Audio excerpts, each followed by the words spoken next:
तप्त मानस शांत हूँ, जिनके गुणों के गान नहीं, ते वर्धमान महान।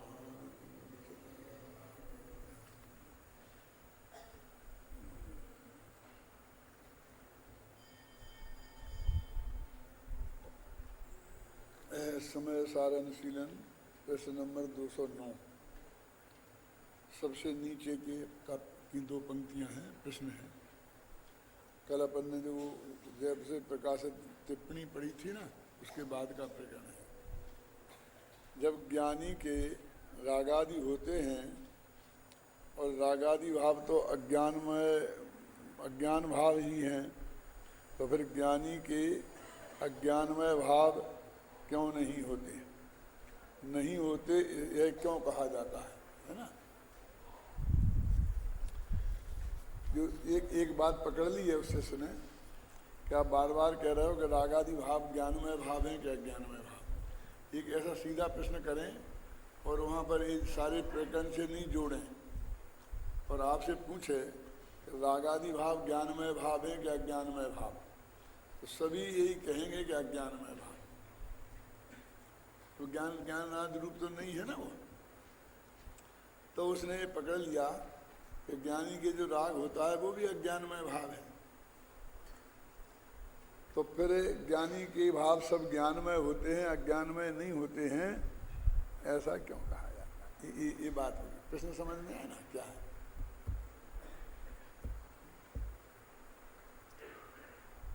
जब हम किसी मलमूत्र के संबंध में सामान्य प्रश्न करते हैं, ख्याल है ना, तो उस समय हम उनको गंदा पदार्थ ही कहते हैं, अस्पृश्य कहते हैं, छूने लायक नहीं है, देखने लायक नहीं है, कहते कि नहीं कहते हैं?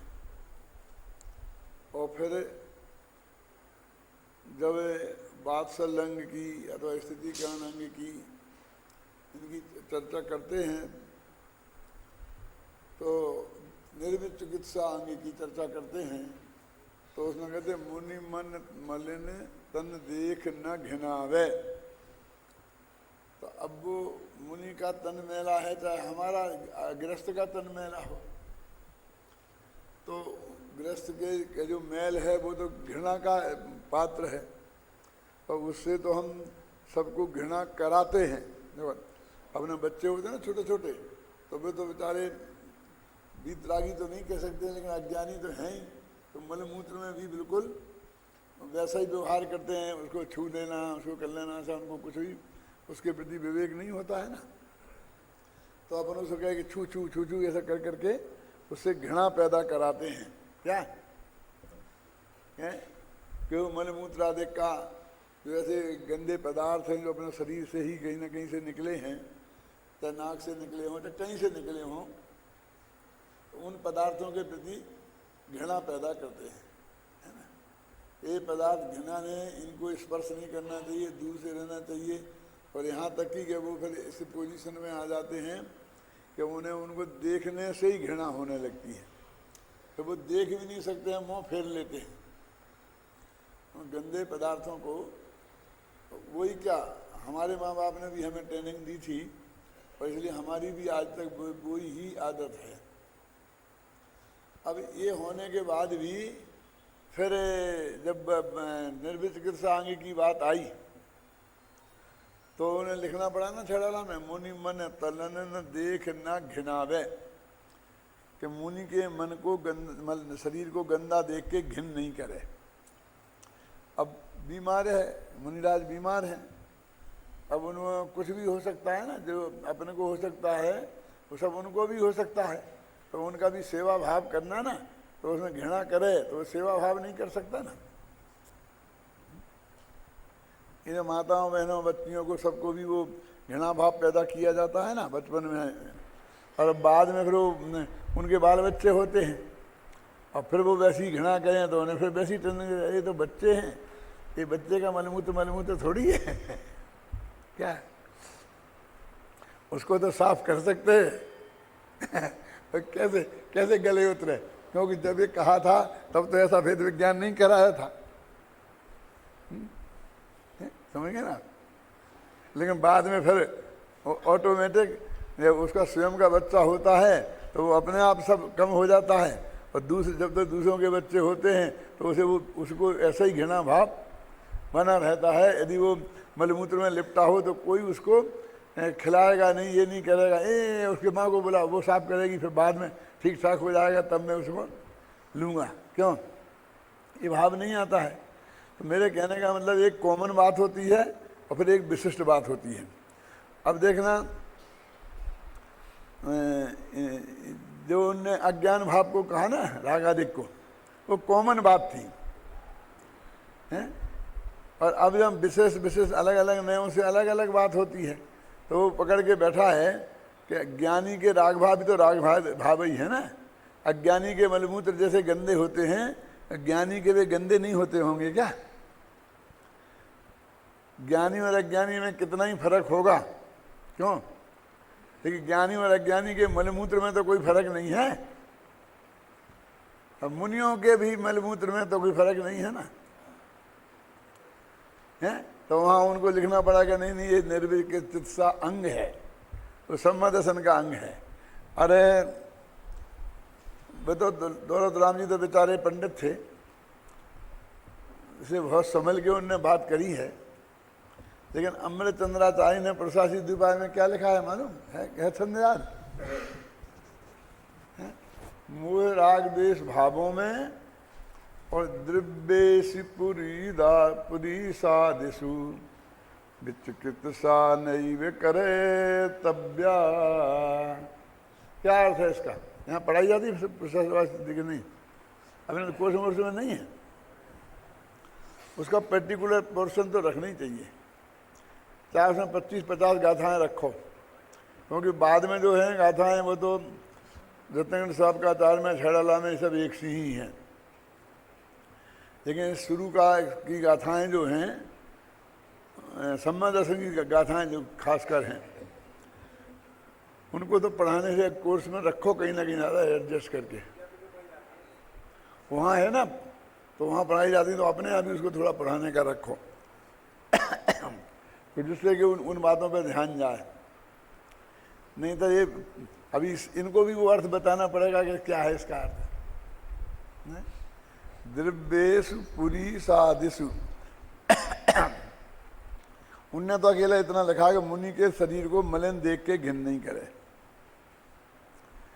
इनने उसके दो भेद किए, एक आत्मा के विकारी भाव, मोह राग द्वेष भाव, राग द्वेष भाव, और दूसरे शरीर के मल।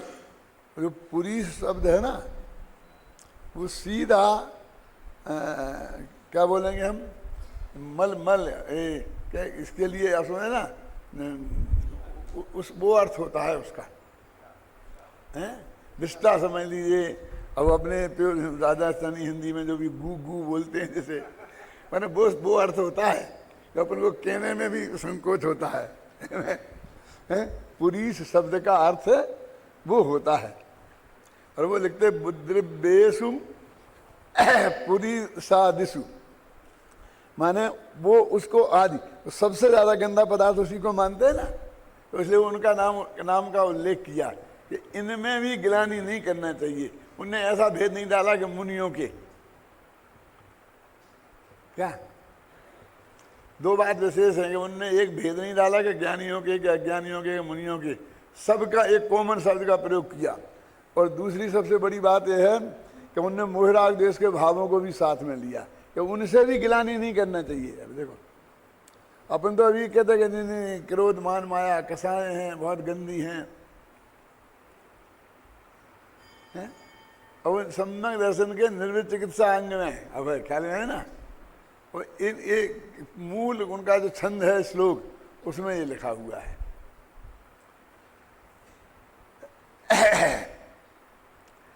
क्यों?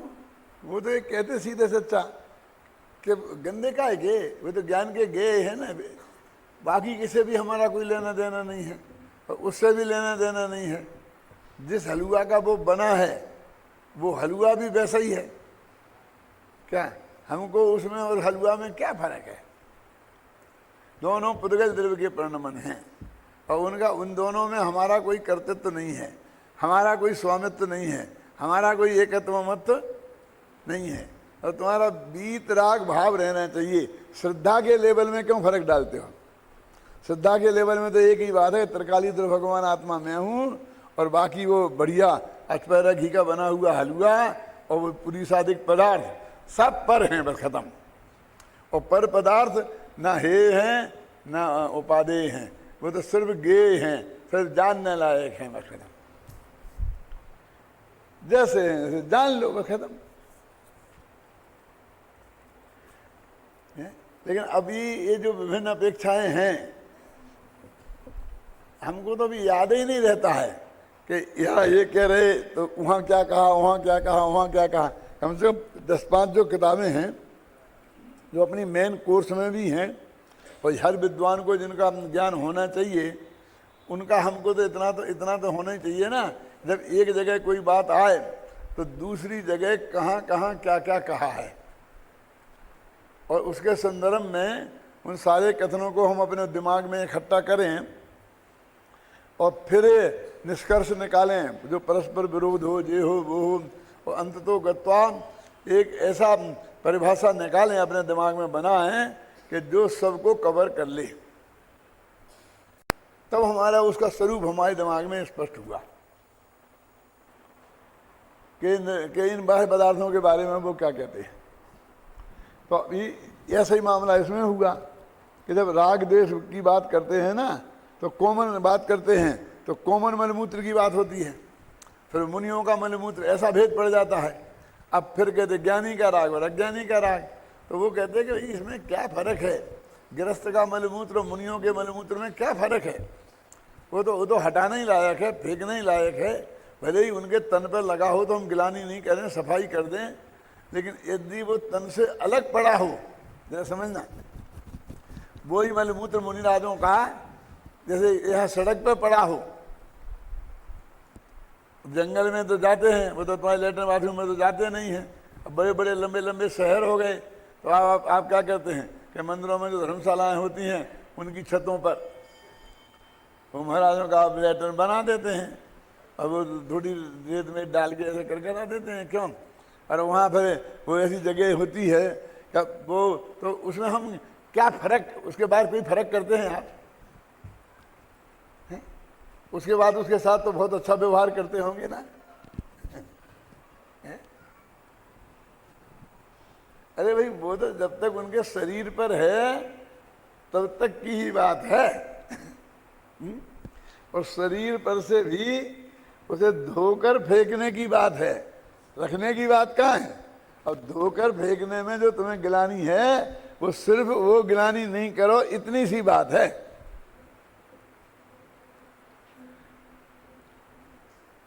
अंतर समझ में आया क्या नहीं?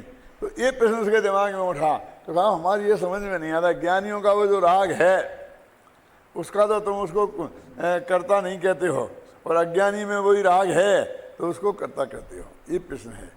उत्तर अभी आगे आए, अपन पढ़ेंगे, लेकिन फिर भी मैं कहता हूँ कि इसमें हमेशा ये करना कि वो जो राग है उसके 2 टुकड़े करना। एक मिथ्यात्व को भी राग बोलते हैं, और उसके साथ रहने वाली अनंतानुबंधी कसा है। एक ए राग, यानी ये राग देश सबको एक राग शब्द से बोलते हैं, और दूसरे अप्रत्याख्याना वर्ण आदि कसाओं के उदय में होने वाला राग देश। ये 2 हिस्से करना। ये नहीं करने से क्या तकलीफ होती है कि हम समझ लेते हैं कि ज्ञानी जैसे जिस नए से रागादिक का कर्ता ज्ञानी कहा है ना, और प्रवचन साल में तो शुद्ध नए से भी कहा, 189 गाथा में है। तो हम उन मिथ्यात्व और अनंतानुबंधी रागदेश का कर्ता भी ज्ञानी को मान लेते हैं। तो वे 2 हिस्से क्यों किए? क्योंकि एक तो वो तो उनके है ही नहीं, हम इस तथ्य को क्यों भूल जाते हैं? उसके बारे में प्रश्नोत्तर करने का लाभ ही कहाँ है? जो चीज़ है ही नहीं तो उसका कर्ता है कि नहीं है, ये मुफ्त की व्यायाम है ना। तो वो जो ज्ञानी के राग है अप्रत्याख्याना वर्ण आदि संबंधी, अब उनके बारे में 2 नए लगते हैं। एक नए से आत्मा उनका करता नहीं है ज्ञानी के, और एक नए से उनका करता है। और वे दोनों नए निश्चय नए हैं। अशुद्ध निश्चय नए से रागादिक का करता है, और शुद्ध निश्चय नए से रागादिक का करता है ही नहीं।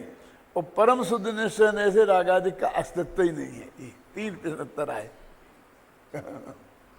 शुद्ध निश्चय नए से नहीं है वो, कौन सा, कि उनका अस्तित्व ही नहीं है। जहां ये प्रश्न उठाया है वहां सीधा बहुत स्पष्ट पूछा कि ठीक है, आपने कह दिया अशुद्ध निश्चय नए से करता है, शुद्ध निश्चय नए से नहीं है, तो परम शुद्ध निश्चय नए से क्या है? ऐसा ऐसा प्रश्न किया है ना। तो उन्होंने कहा परम शुद्ध निश्चय नए से है ही नहीं। अपन ने कल इस पर बहुत व्यायाम किया था कि है ही नहीं, मैं तो हमें साफ दिख रहा है और तुम नहीं हो कह दोगे। अरे भाई, नए की एक दृष्टि है, क्या नए की एक दृष्टि है, उसकी बात है कि ये कोई दुर्गुण नहीं है। वो आप समझे ना, वो इतनी सी बात होती है। हम लोग में इस मामले में सब चतुर हैं। ख्याल में आई ना कि जब कोई बात आती है, अभी अनुशासन की बात आएगी तो लड़कों से कहा जाएगा, उन पर एक्शन भी लिया जाएगा कि ये कहा जाएगा कि भाई कि तुम लड़कियों की तरफ क्यों देखते हो, तुमने क्यों बात करी, ऐसा क्यों किया, बहुत सब होगा कि नहीं होगा वही। और फिर वही जब 20-25 वर्ष का लड़का है, लड़की को देखने जाएगा, ऐसा करेगा, शादी के लायक होगा हैं, और कदाचित उसी के इस तरह की रागात्मक क्रिया कोई देखें तो कहते हैं अरे भाई उम्र है क्या, इसमें होता ही है, इसमें क्या हो गया, कोई छेड़खानी तो नहीं करी, कोई बात तो नहीं करी। इन्होंने पीठ पीछे दोस्तों में बाना फना पकड़, अरे छोड़ो ना उसको।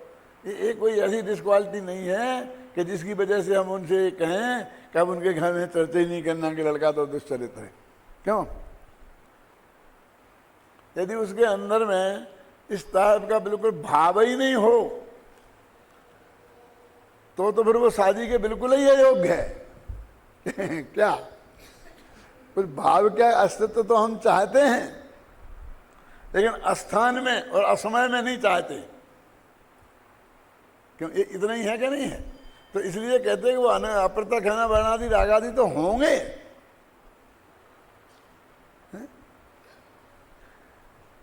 अब 6वां गुण स्थान तो शुभ राग का ही है, शुद्धोपयोग का तो गुण स्थान है नहीं। एक देखो, गृहस्थ अवस्था में शुद्धोपयोग का काल बहुत कम होता है, इसलिए उन्होंने गुण स्थानों में बंटवारा नहीं किया।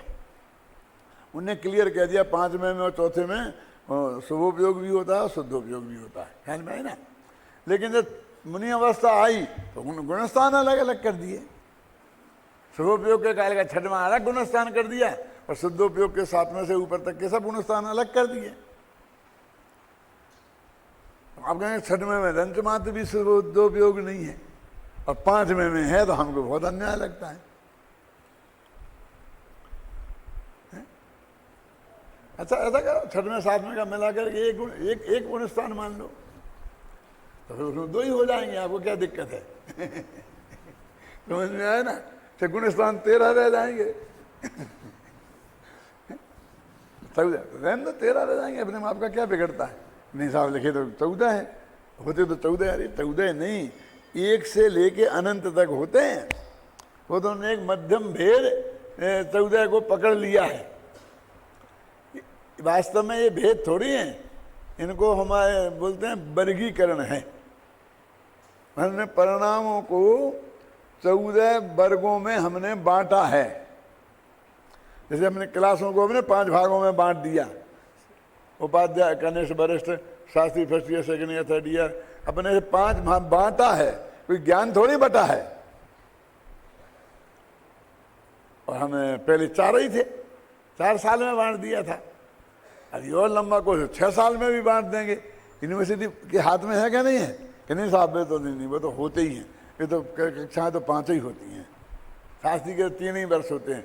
2 में कर देंगे, 1 में कर देंगे, 5 में कर देंगे क्या नहीं? पहले बीएड 1 वर्ष में होता था, फिर 2 में कर दिया था, फिर 1 में कर दिया। LLB पहले 1 वर्ष में होता था, अब 2 में होने लग गया, अब 3 में होने लग गया। ये तो सब वर्गीकरण है भाई साहब। लेकिन एक दफे समझ लो गणधर देव की वाणी में आ गए तो फिर अपन उसमें ज़्यादा माथा नहीं मारना चाहते हैं, लेकिन समझने के लिए तो हमें समझ तो सकते ही है ना।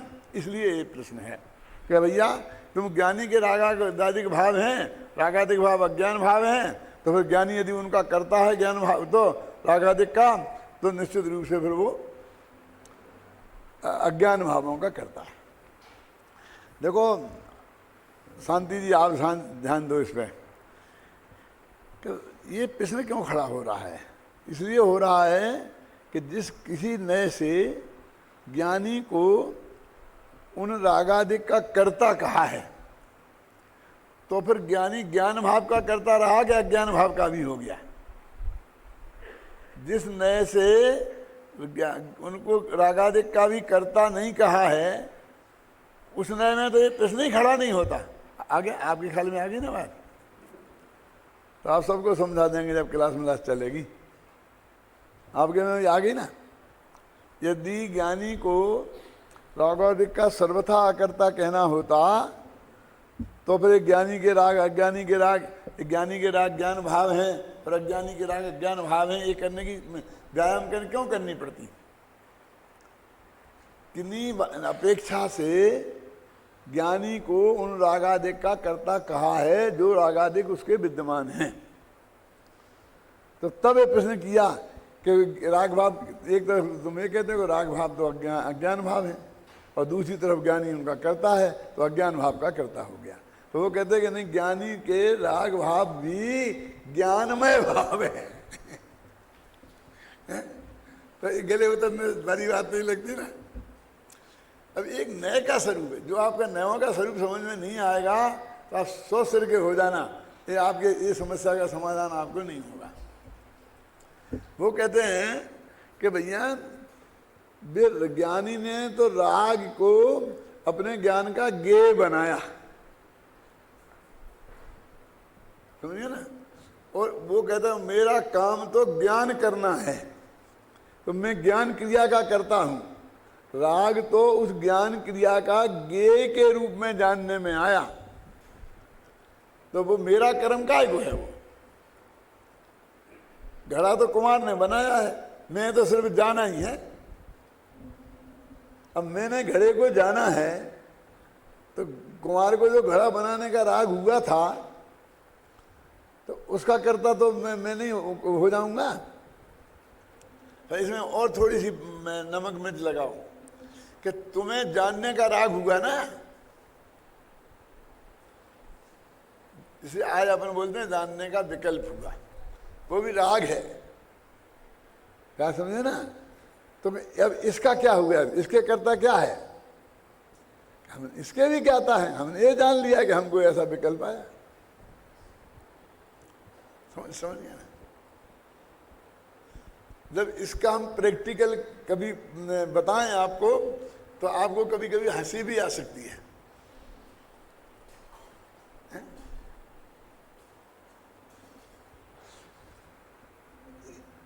एक किसान ने खेत में बहुत मेहनत करके बढ़िया बढ़िया ककड़ी पैदा की, समझे ना। और एकदम बढ़िया अच्छे ककड़ी पैदा हुई तो एक डलिया में इकट्ठी करके, और वो हाट में, हाट समझते हैं, वो 7 दिन में बाजार लगते हैं गांव में, तो उसमें वो बेचने के लिए ले गया, है ना। और उसको एक पुलिस वाला आया, है तुम यहाँ क्यों बैठा है? कि हुजूर यहीं सब जने बैठे, सब्जी वाले में भी बैठा है। जवाब देता है कि ला क्या है, ककड़ी है, ला 4 ककड़ी निकाल। 4 ककड़ी ले ली और लेके चलने लगे कि हुजूर वो ये पैसे, अच्छा पैसा मांगता है, सब बहुत मेहनत से की है, ऐसा बनाया है। 1-2 चांटा जड़ दिए उसने, तो सारा ककड़ी का वो उल्टा फेंक दिया और बिखेर दिया। अब रोता रोता आया, अब क्या आया, अपने गुरुजी के पास आया। क्या तो उसने क्या हुआ बेटा, क्या हुआ? कि कोई बात नहीं, सुनाओ क्या हुआ। क्या साहब मैंने अपने खेत में बहुत ककड़ियाँ बोई और बहुत मेहनत की, उन्हें अपने पेड़ पौधों को अपने बच्चों जैसा पाला। क्या बात, ठीक है, तेरे खेत है और उसमें बढ़िया ककड़ियाँ पैदा हो सकती हैं, तुम तो बोएगा ही, उसमें क्या है? इसमें ऐसी कौन सी गजब की बात हो गई? बोई गई। तो उन्होंने कहा फिर जब हुई तो मैं आई निकाल करके लेके बाजार में, अब इतनी ककड़ियाँ पैदा हो जाएंगी तो तुम खुद थोड़ी खा लेगा, बाजार में ले ही जाएगा, उसमें क्या है, इट इज नेचुरल। फिर मैं बाजार में गया तो एक पुलिस वाला आया। अच्छा, तुम बाजार में आओ तो पुलिस वाले को बाजार में आना मनाही थोड़ी है, पुलिस वाले भी बाजार में आएंगे ही। कहती साहब वो फिर मेरे को डांटने लग गया, ऐसा कहने लग गया, ऐसा कहने लग गया। पुलिस वाला है तो कहेगा ही। तो उसने 4 ककड़ियाँ उठा ली, उठाए गई, और उसने फिर मैंने पैसे मांगे कि तूने इतनी मेहनत की है और मुश्किल से ककड़ियाँ बनाई थी तो पैसा क्यों नहीं मांगेगा? तू तो पैसा मांगेगा ही। बोलो, ये सब नेचुरल है, इसमें क्या हो गया? सुनाने की बात क्या है? कि साहब मैंने पैसा मांगे तो एकदम नाराज हो गया और उसने मेरी की सारी ककड़ियाँ उठा के फेंक दी और ऐसा किया कि मुझसे का पैसा मांगता है, और 2-4 मेरे में चांटे जड़ दिए और पैसे कर दिए। तुम पुलिस वाले से पैसे मांगेगा तो वो तो ऐसा करेगा ही। तो कि फिर क्या हो गया कि मैं रोने लग गया कि जब तेरा ऐसा कर देगा तो रोएगा नहीं तो क्या हंसेगा?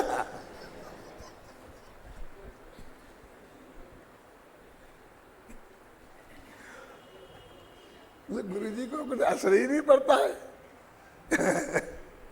गुरुजी तो कहते हैं कि हम तो सहज ज्ञाता दृष्टा हैं और सबका स्वरूप जानते हैं। पुलिस वाले ऐसा ही करते हैं, किसान ऐसे ही रोते हैं, किसान फिर भी ककड़ियाँ बोते हैं, फिर भी ककड़ियाँ पैदा होती हैं। मतलब हम तो सहज ज्ञाता दृष्टा है, तो हम ऐसा कहते हैं तो लोगों को हंसी आती ना, है क्या कि तुम क्या करोगे? हम जान लेंगे और क्या करेंगे? ऐसा होगा तो क्या करोगे? हम जान लेंगे। क्यों? 2 लड़के लड़ेंगे तो हम क्या करेंगे कि जान लेंगे। एक का सिर फूट जाएगा तो आप क्या करेंगे कि हम जान लेंगे। कि एक को अस्पताल ले जाएंगे तो हम जान लेंगे कि अस्पताल ले गए, और कोई नहीं ले गया तो ये जान लेंगे कोई नहीं ले गया। है तो एक जगत को ये बात किसी कीमत पर स्वीकार नहीं है। ये जो सत्य है ये इतना विचित्र है कि इस जगत के गले कैसे उतरे कि तुम क्या करो कि सहज ज्ञाता दृष्टा रहो। इस जगत में ऐसी घटनाएं तो रोजीना सुबह से शाम तक गली गली में होंगी, और तुम एक एक में उलझने लग गए मेरे समझना, तो तुम फिर अपना कम से कम आत्मा का कल्याण तो नहीं कर पाओगे।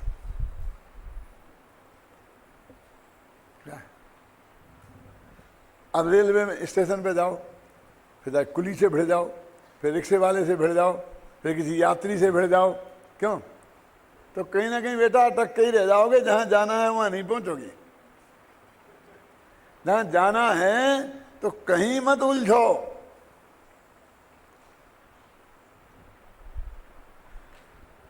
मुनिराज जंगल में चले गए, तो समझना देखना मुनि का स्वरूप क्या है, आप कल्पना नहीं कर सकते हैं। जंगल आप समझते हैं किसे कहते हैं? नगर और जंगल में क्या फर्क है? क्यों?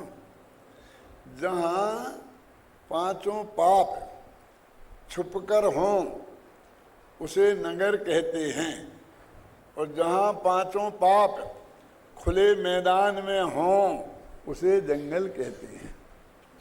समझ में आए कि नहीं? वहां कोई किसी को मारेगा तो छिप के नहीं मारेगा। क्या समझ गए ना आप? जो झूठ मूठ तो वहां है ही नहीं। जो भी होगा स्पर्श इंद्री का विषय होगा तो खुले मैदान में, रसना इंद्री का विषय होगा तो खुले मैदान में, सारे 5 इंद्रियों के विषय खुले मैदान में होंगे, पर्दा में नहीं होंगे। और नगरों में कोई पाप खुले मैदान में नहीं होगा, सब पर्दा में होंगे। ये ना क्यों? क्यों? क्योंकि इसके पास पर्दे की व्यवस्था है। जो नगर में रहते हैं ना नागरिक, उन पशुओं के पास पर्दे की व्यवस्था ही नहीं है। तो क्या करें वो? बोलिए। वृत्तियां तो जैसी हैं सो हैं, 5 इंद्रियों के भोगों का भाव तो उन्हें भी आता है। तो सारे पाप खुले आम हों और यहाँ सारे पाप छुप कर होते हैं। तो एक दृष्टि से अब समझना जरा, ज्ञानी धर्मात्माओं के लिए, मुनिराजों के लिए नगर बहुत अच्छी जगह है। कम से कम उन्हें पाप होते दिखाई तो नहीं देंगे, उन्हें आंख से पाप होते देखना तो नहीं पड़ेगा क्या? उनके सामने तो सब आएंगे, तो संत के सामने सब संत बन के ही आते हैं, हाथ जोड़ के महाराज बस कर। वो कोई उनके सामने कोई हिंसा, झूठ, चोरी, कुशीर, परिग्रह का सेवन थोड़ी करते हैं। उनके सामने 5 इंद्रिय के विषय का सेवन थोड़ी करते हैं, तो उन्हें वो देखने को नहीं मिलेगा। तो शुद्ध सात्विक बातचीत देखने को मिलेगी। और नगर में 5 पाप देखना पड़ेंगे, जंगल में। फिर मुनिराजों ने जंगल क्यों चुना?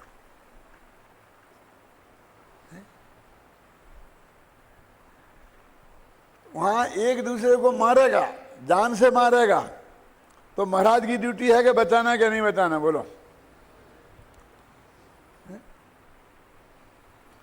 चूहे के पीछे बिल्ली भागेगी और उनके सामने पकड़ के खाएगी, तो महाराज की क्या ड्यूटी है? क्यों? कि कम से कम सामने वाले को तो बचा दे। बिल्ली के पीछे कुत्ता दौड़ेगा सारे, यदि वे महाराज एक करें तो 24 घंटा उन्हें काम है, 1 सेकंड की फुर्सत नहीं मिलेगी, क्योंकि वो तो निरंतर होना है। फिर वे आत्मा का ध्यान कब करेंगे, बोलो? वो सारे पाप आंख से देखने की ताकत हो आप में, तो आप बनवासी संत बन सकते हो। क्योंकि आप कर कुछ नहीं पाओगे। आप कुछ कर सकते हो? मैं पूछता हूं, आपके घर में एक छिपकली होती है, छिपकली समझते हैं? फिर वहां वो कीड़े आते हैं और वो उनको पकड़े खा जाती है, बचाओ, मत जलाओ लाइट, लाओ दे रहे हैं क्या? बचा सकते हो आप?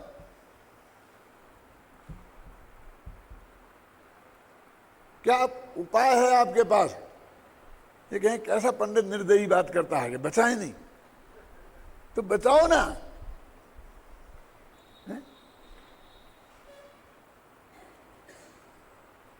किस किस को बचाओगे, कहां कहां बचाओगे? क्योंकि ये चारों तरफ यही हो रहा है। ये दुकानदार ग्राहक को ठग रहा था, इसलिए मैंने सिलट पड़ा। अरे पूरी लाइन ठगियों की बैठी, घबराना नहीं। तो जहां जाएगा वहां ठगा जाना है। अब इस दुकान पे ठगा जाना है कि उस दुकान पे ठगा जाना, फर्क सिर्फ इतना ही है। कहां कहां बचाओगे, किस किस दुकानदार से लड़ोगे? और उससे कहते तू कहीं से मत ले, तो नंगा रहेगा, भूखा रहेगा, उसे तो कहीं ना कहीं से लेना ही है। और जहां जाएगा वहां वो समझे ना, मिलावट भी करेगा, कम भी तोलेगा। सब्जी वाले तोलते हैं ना क्या, उन्हें यदि आप पकड़ लो और ये कहोगे देख 1 किलो के 800 ग्राम, तो तुम्हें 1 किलो में 1000 ग्राम कौन दे देगा? ऐसा बोलता ऐसा बोलता है कि कोई नहीं देगा, जाओ सारे मार्केट में, लेना हो तो चुपचाप ले लो। 800 ग्राम तो मिल रहा है ना, तुम यही समझ लो कि 1 किलो में 800 ग्राम होते हैं, तो बेटा सब्जी खा सकते हो, नहीं तो कूंजड़ा भी धक्का मार के निकाल देगा। उन्हें तो बेई सेठानियां पसंद आती हैं जो 100 ग्राम 1 किलो में 700 ग्राम बिना मीन में किए ले जाती हैं। फिर उनका वो स्वागत करे, आओ आओ अम्मा जी, माता जी, फलानी जी, फलानी जी, फिर वो सारा स्वागत करेगा। क्या कहां कहां रोकोगे, बोलिए? किस किस अन्याय को रोकोगे? आखिरकार थक हार के तुम भी उसी लेन पे आने वाले हो। शुरू से आ जाओगे तो आत्मा का कल्याण हो कर सकोगे, और यदि थक हार के हारे तो जब तुम थके हारे फिर आत्मा का कल्याण भी नहीं कर सकोगे।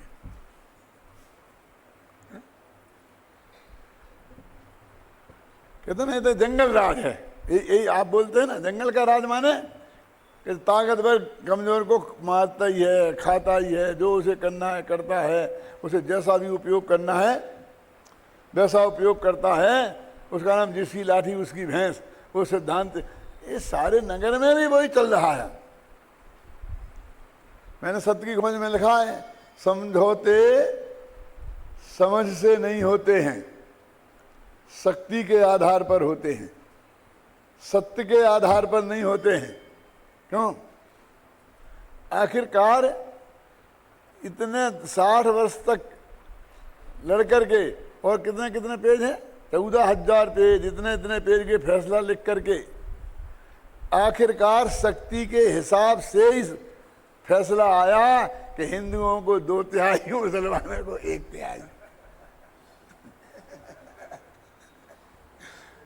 अरे कैसा, हम तो 3/3 हैं, 4/3 हैं, हमको 4/3 मिलना चाहिए था। काय के आधार पे हुआ? शक्ति के आधार पे हुआ कि सत्य के आधार पे?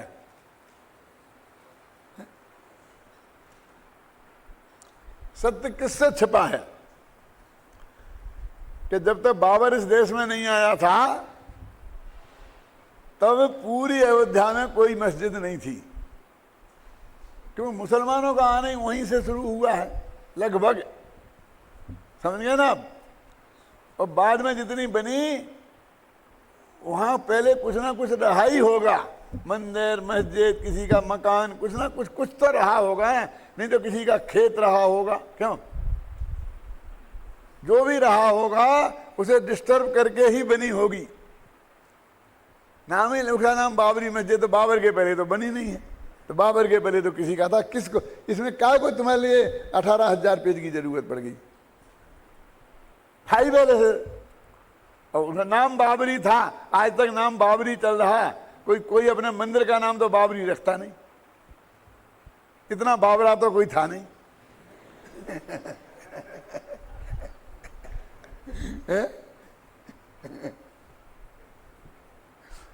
नहीं उसे मंदिर मस्जिद में कहो कोई ढांचा था।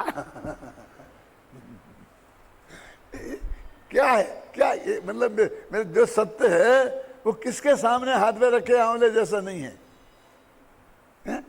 ये मैं आपको परम सत्य बता रहा हूं कि ये जगत का जो स्वरूप है, ये जगत में तो ऐसा ही होगा। तुझे जहां उलझना है खूब उलझ, अनंत काल हो गया उलझे हुए, और यदि सुलझना हो तो एक ही उपाय है कि तुम सिर्फ ज्ञाता दृष्टा से आगे मत बढ़, जो है उसको जान ले। देखो आप, ज्ञानी उन रागादिक का स्वामी नहीं बनता, लिखा ना, मिल गया ना, पेज नंबर 210, सबसे ऊपर की पंक्ति। ज्ञानी उन रागादिक भावों का स्वामी नहीं बनता, कर्ता नहीं बनता, उनका स्वामी और कर्ता स्वयं को नहीं मानता। माने बनता माने नहीं मानता, बनना और नहीं बनना माने और कुछ अर्थ नहीं है। उनका भी ज्ञाता ही रहता है, और ज्ञातित्व का भाव तो ज्ञान भाव ही है, अज्ञान भाव नहीं है। इस कारण यह कहा जाता है कि ज्ञानी के अज्ञान भाव नहीं होते, रागादि नहीं होते। हमने कब कहा? और जहां कहा है वहां अनंतानुबंधी और प्रत्यात्म संबंधी रागादि नहीं होते, उसका ये अर्थ है, समझे ना? स्पष्ट राग दिख रहे, हम कैसे मना कर सकते? इतनी मोटी बात हम कैसे कह सकते हैं? हमारा तो सवाल उसमें एकत्व मत तो कर्तृत्व भोक्तृत्व का है, उसकी बात चल रही है, बस इतनी सी बात है। उक्त संदर्भ में स्वामी जी के विचार पढ़ें। देखो, ज्ञानी ज्ञान स्वरूप से परिणमता है, ज्ञानी ज्ञान का उल्लंघन करके नहीं परिणमता। ये क्या माने? ज्ञान स्वरूप से परिणमता, जानने का काम करता है, अब उसका करता रहता है। ज्ञानी का स्वामित्व निरंतर ज्ञान में ही वर्तता है, ज्ञानी को रागादि में स्वामीपना नहीं है। अशुभ राग भी कदाचित ज्ञानी को होता है, देखो अस्तित्व स्वीकार किया ना, अशुभ राग, परंतु उसे उसका भी स्वामित्व नहीं है। ज्ञानी क्रोधादि विकारी भावों का भी ज्ञाता है, करता नहीं है, करता है पर करता नहीं है। दोनों कर्ता का अंतर समझना, का पूरा, रा पूरा और ता बड़ा, करता एक करता, और दूसरा का और ता के ऊपर रकार, और डबलता और उसमें आ की मात्रा करता, अंतर आया दोनों की समझ में? करता तो है पर करता नहीं है। जगत को बड़ा अटपट लगता है। सत्य की खोज में भी मैंने सरलता से लिखा है, निमित्त होता है पर करता नहीं है। है क्या? निमित्त होता है पर करता नहीं है, हैं? करता नहीं है पर होता अवश्य है। करता है तो होता है क्या? क्या करता होता होता क्या? जो है वो फैक्ट है, सत्य है। ज्ञानी के क्रोधादि विकारी भावों का भी ज्ञाता है, करता नहीं। शरीर, अब देखो, क्रोधादि विकारी भावों का और शरीर मन वाणी आदि पर पदार्थ जैसे गेय हैं, जैसे उन्हें जानता है उनमें कुछ नहीं करता है। ये पहले नक्की कर आए ना, इसलिए कह रहे थे, उदाहरण बनाया है उसे। जानने लायक हैं उसी प्रकार चारित्र मोह जनित अस्थिरता रूप कमजोरी से रागादि होने पर भी वे सब ज्ञानी के गेय हैं, वह उनका कर्ता नहीं होता। रागादि रूप परिणमन है, इस अपेक्षा से कर्ता कहा जाता है, यह बात जुदी है। माने कहा जाता है ये बात भी है, और उसके अस्तित्व में है ये बताने के लिए कर्ता कहा जाता है, ये बात है ना? इस प्रकार ये निष्कर्ष है।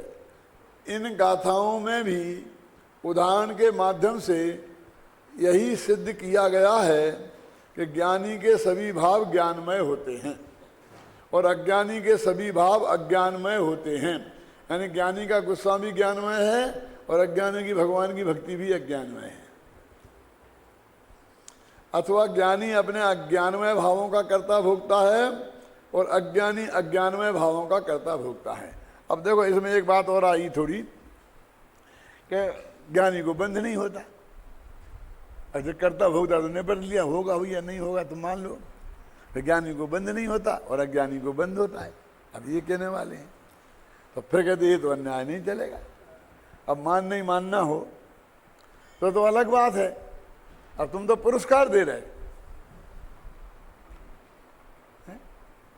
तो वो ये कह रहे भाई कि ज्ञानी देखो कि बंध नहीं होता, उसकी भी एक अपेक्षा है। वो जो पहले गुणस्थान में जो बंध होता है वो बंद नहीं होता। अभी मैं एक बात बताता हूँ मार्मिक शांति जी, कि जो एक जगह कहा जाता था कहीं से कि भाई मिथ्या तो बंध का कारण नहीं है, फिर सारे देशों में उसका विरोध चला। अब कुछ लोग ऐसे विचार वाले हैं कि कोई रास्ता निकले आवे, उनकी भी इज्जत रह जाए और ये भी बात हो जाए और इस तरह रास्ता निकल जाए। तो तत्वा सूत्र पढ़ते पढ़ते सर्वासिद्धि राजवार्तिक का स्वाध्याय किया उनने। राजवार्तिक का ज़्यादा स्वाध्याय किया और उसमें कहीं वो बात ऐसी निकल आई कि वो उसको कसाय बंध का कारण है। मतलब तो देखो है ना, आगम है ना, आगम है, आगम में आगम में है ना। क्यों? बोले कि जो वो जो बंद हो रहा है वो तो अनंतानुबंधी कसाय के कारण में था, पहले गुणस्थान में, समझ गए ना? वो जो प्रकृतियां हैं ना, तो वो मिथ्यात्व के कारण नहीं, उसमें लिखी होगी कहीं कि वो वहाँ पर अनंतानुबंधी कसाय है ना, तो उसके कारण बंद होता है। तो इतना खुश जैसे उन्हें मोक्ष मिल गया हो, वो सत्य समझने में नहीं, उन्हें तो रास्ता निकालने में रस था। तो मैंने कहा बैठो शांति से इधर करो। दूसरे गुणस्थान का स्वरूप समझते हो क्या? कि दूसरे गुणस्थान में वो 16 प्रकृतियों का बंध होता है कि नहीं होता है? जो पहले गुणस्थान में जिनकी में विच्युत्ति होती है उनका। देखो मैंने कहा कि जब चौथे गुणस्थान से जीव गिरता है, सुनना ध्यान से, तो अनंतानुबंधी का तो उदय आता है, तो वो आ गया जो दूसरे गुणस्थान में। अब दूसरे गुणस्थान में 25 प्रकृतियों की बंध विच्युत्ति होती है। तो जो 25 प्रकृतियां वो बंधना बंद हो गई थी, वे तो बंधना शुरू हो गई, और जो पहले में बनती थी 16, वे बंधना चालू है। तो अब वहां तो अनंतानुबंधी है नहीं, मेरा समझे ना? तो वे काय से बनती हैं ये बताओ? अरे हाँ ये तो है, वे तो मिथ्यात्व से ही बनती हैं। अब मैंने कहा उनके नाम गिनो, मिच्छे मिच्छादामम, पढ़ा है ना, गाथा है याद, बोलो पूरी। मिथ्यात्व गुणस्थान में मिथ्यात्व प्रकृति, अनंतानुबंधी, नरकायु नरगत्यानुपूर्वी, त्रंचायु त्रंचगत्यानुपूर्ति, ये सारी खतरनाक प्रकृतियां हैं, है ना। ये पहले में ही बनती हैं और फिर दूसरे से नहीं बनती ऊपर। तो इसका मतलब वो तो प्योर मिथ्यात्व से रह गई। अब अप्रत्यक्ष वर्ण कसा से बनती है ये तो कह नहीं सकते हो।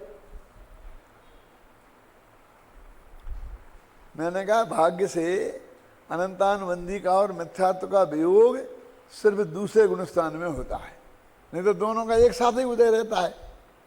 अब तो इसलिए बटवे कहना मुश्किल ही है कि इससे बंधी के उससे बंधी, इससे बंधी के उससे बंधी। लेकिन हमारी समझने के लिए कम से कम इतने काल का जो वियोग है उससे तो निर्णय हो गया कि मिथ्यात्व से ये 16 प्रकृतियां जिनमें पहले गुणस्थान से निकलते ही जिनकी बंध विच्छुत्ति हो जाएगी, ये प्योर मिथ्यात्व से बनती हैं और सबसे खतरनाक यही है। मैंने कहा और जाने दो ना, मिथ्यात्व के ये बनता है। मिथ्यात्व होता ना, मिथ्ये मिथ्या, मिथ्यात्व। और अनंतानुबंधी भी, अनंतानुबंधी की उदय आ गई, लेकिन अनंतानुबंधी बंधना शुरू नहीं हुई वहां। अनंतानुबंधी भी है ना इन 16 प्रकृतियों में, देख लेना, मुझे ध्यान नहीं है अभी पक्का, लेकिन है ना।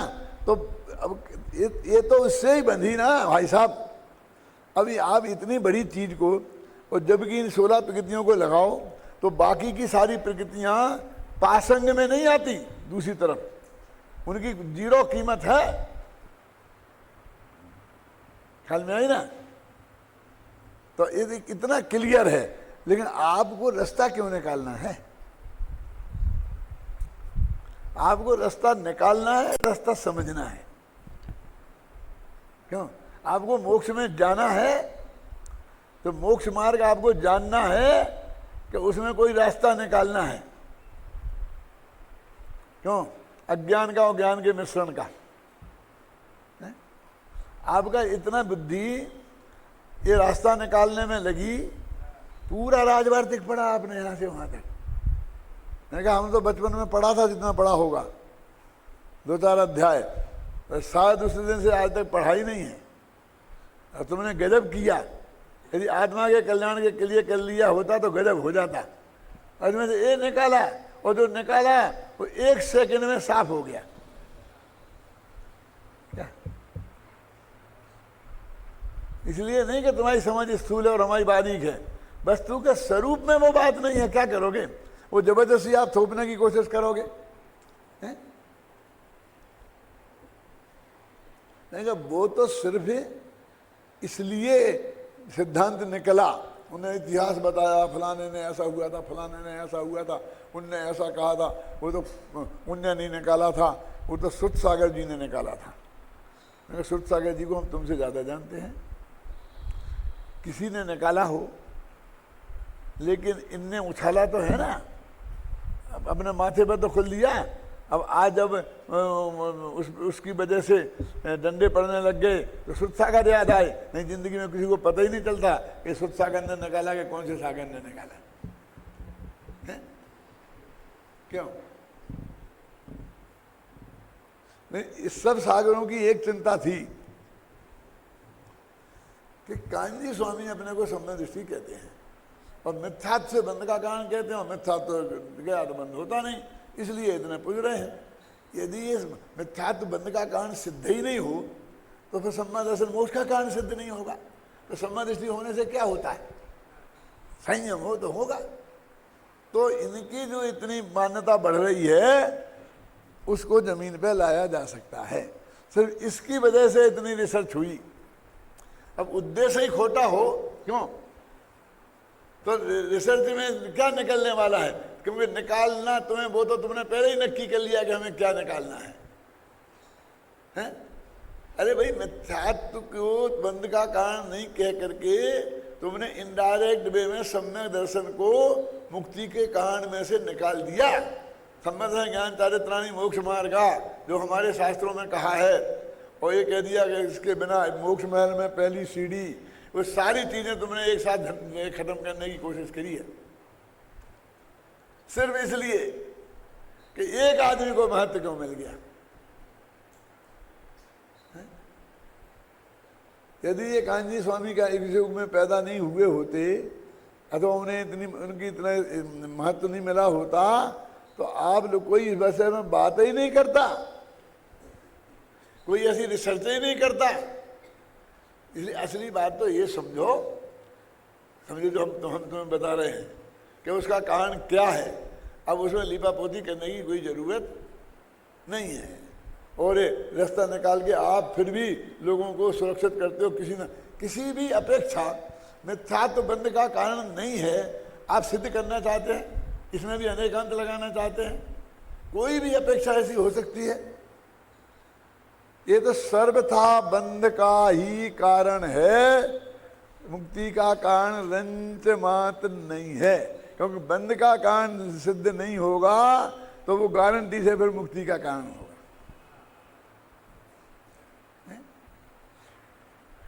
ये मिथ्यात्व और कसाय में तुम्हें ऐसा बंटवारा क्यों करना है? शास्त्र में तो मिथ्यात्व और कसाय को कहीं कहीं एक अर्थ में भी कहा है। कसाय पहाड़ में मिथ्यात्व का चर्चा नहीं होगी। कसाय पहाड़ लिख देने से मिथ्यात्व वहां नहीं आएगा क्या? गुणस्थान में से गुणस्थान ही गायब हो जाएगा।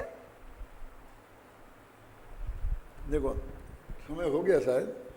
इस प्रकार इन गाथाओं में भी उदाहरण के माध्यम से यही सिद्ध किया गया है कि ज्ञानी के सभी भाव ज्ञानमय होते हैं और अज्ञानी के सभी भाव अज्ञानमय होते हैं, अथवा ज्ञानी अपने ज्ञानमय भावों का कर्ता भोगता है और अज्ञानी अज्ञानमय भावों का कर्ता भोगता है। अब आगामी गाथाओं की सूचना देने वाला कलश रूप काव्य कहते हैं, जो इस प्रकार है। अब ये कल शिविर शुरू हो जाएगा, जब भी अपना अगला व्याख्यान होगा तो इस कलश से शुरू होगा, क्योंकि अब प्रकरण बदल रहा है। आगामी गाथाओं की सूचना देने वाला एक कलश है। फिर 5-5 गाथाओं के 2 ग्रुप आएंगे, जैसे पहले इसके पहले आए थे ना, वो 5-5 गाथाओं के 2 ग्रुप, और उनमें यहाँ तक वो निष्कर्ष निकाला। अब उनमें से ये बताएंगे कि भाई बंध का कारण क्या है, क्या ज्ञान कर्ता कैसे होता है, काय का होता है, तो फिर एक नए तरीके से नई बात शुरू होगी।